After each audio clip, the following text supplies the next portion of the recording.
Mga Lods, ako nga pala si Julius Manalo, the Enforcer. Mas kilala sa tawag na Julio Enforcer dito sa TikTok. So mga Lods, alam niyo naman, mostly ang post ko is about basketball, shoes, or anything about sports. Pero ngayon Lods, gusto ko mag-share sa inyo na something special na pwedeng mangyari sa buhay ko. So sa mga hindi nakakaalam mga Lods, ako nga pala ay half Korean. Ang nanay ko is pure Korean at ang tatay ko is pure Filipino.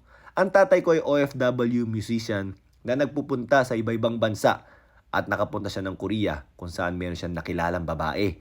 Ako ang naging bunga mga Lods pero sa kasamaang palad, hindi naging maayos ang kanilang relasyon. So to make the story short, 1993, nung 6 years old ako, ay binigay ako ng nanay ko sa aking tatay. Nagpunta ako dito sa Pilipinas. Niloko nila ako.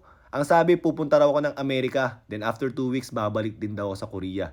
Ayun pala, Pilipinas pala ang pupuntahan ko at hindi na ako babalik kahit kailan. Kaya pala, naglulupasay ang nanay at lola ko doon sa airport.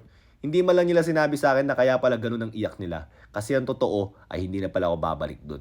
2 months for that mga Lods. Ang nangyari pagdating ko ng Pilipinas, for 2 months medyo nakakausap ko pa yung nanay ko paminsan-minsan. Ang hirap kasi Lods, long distance lang ang meron ng mga panahon na yon. Then after that, hindi ko na siya nakausap. Then hindi ko na siya nakita.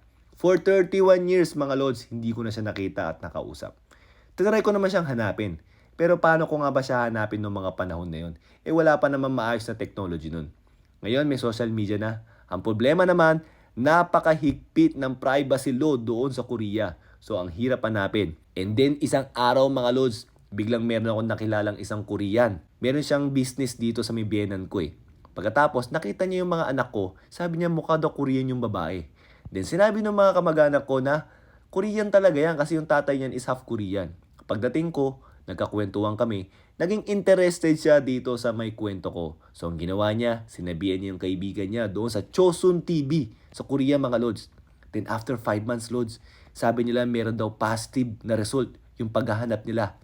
Meron daw kaibigan ng nanay ko na nakakakilala sa akin na pwedeng magbigay ng lead para makita ko yung nanay ko. So nangyari mga Lods, binilan nila ako ng ticket, board and lodging, and everything. Pero meron pang isang problema. Napakahirap mag-leave sa trabaho ko, lalo na government employee ako.